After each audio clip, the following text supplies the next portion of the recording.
has various features, very many features, and over 4 kilometers of wire inside there, and various sensors. It has been, we were surprised, Genesis World Book of Records is looking into it, recognizing it as the first African-made baby incubator. This is the first one to be made in Africa. No country has ever manufactured a baby incubator. Actually, this is even in the advanced category. The nurses said the incubator is being heavily used and is likely to... The Ugandan-made ultra-modern incubator for neonatal intensive care has unique features that can monitor the baby's heart, lungs, and oxygen in the blood. The machine was commissioned at Mukono Health Center 4 by the Ministry of Health Permanent Secretary Dr. Diana Atwine. Dr. Atwine said that the ministry appreciates and recognizes the innovators' efforts in the development of the health sector.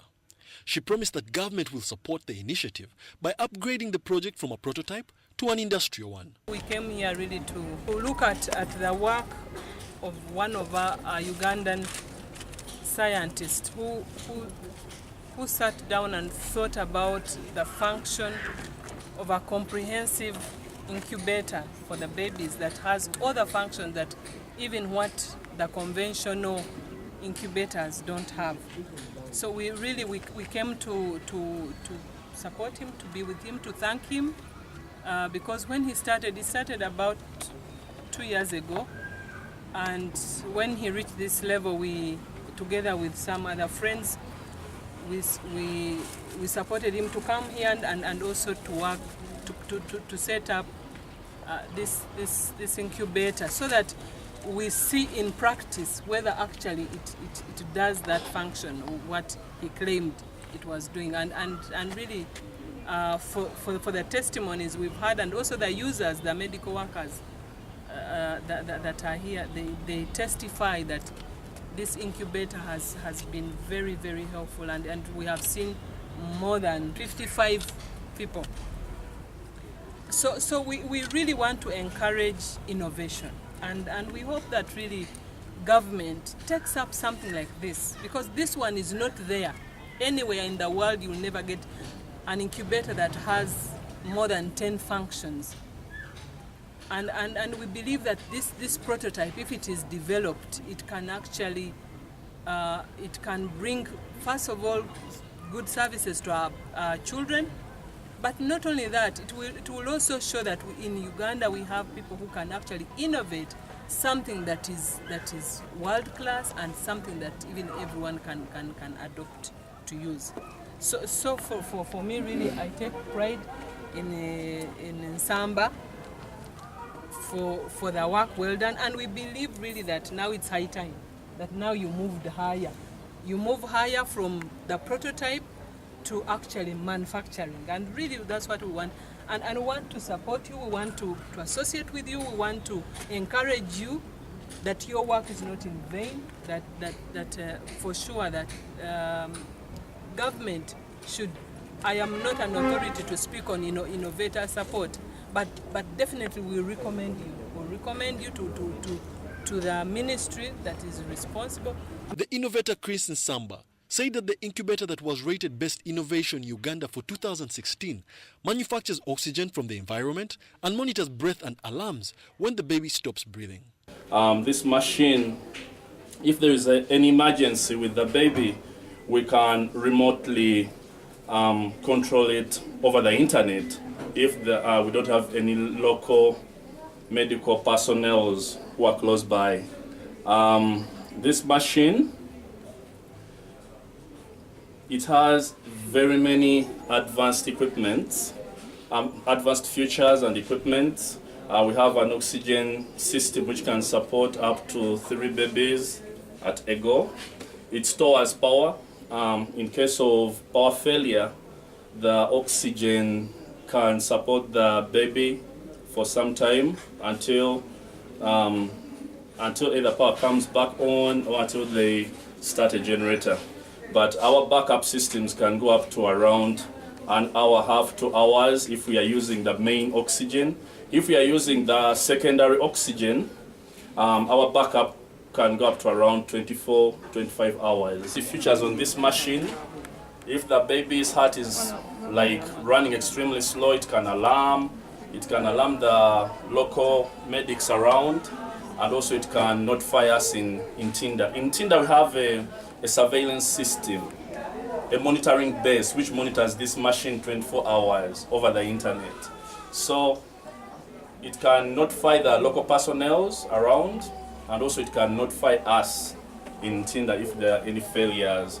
This machine has over 350 sensors built on board, and we have 4.8 kilometers of wire in this machine. The features are very many. It has very many features. We have features which monitor breathing. We have features which monitor oxygen in the blood, the flow of the blood. It's just, we have a lot of features on board. The wireless device is built with 188 sensors that transmit data to a nurse so that they don't have to sit to monitor all the time. In here. Yes, it has worked on 55 babies, and this one is about 6-7 months old. There we have the SpO2 readings, the oxygen in the blood, and the beats per minute. This system is one of the most advanced NICUs in the world. We monitor it remotely in Tinder, just in case there is an emergency right here with the baby. When there is no medical attendant close by, in Tinder we can send out instructions to the machine of how to handle the situation. It has various features, very many features, and over 4 kilometers of wire inside there, and various sensors. It has been, we were surprised, Genesis World Book of Records is looking into it, recognizing it as the first African-made baby incubator. This is the first one to be made in Africa. No country has ever manufactured a baby incubator. Actually, this is even in the advanced category. It's all functional, and we as technicians, we did our part. It stores power.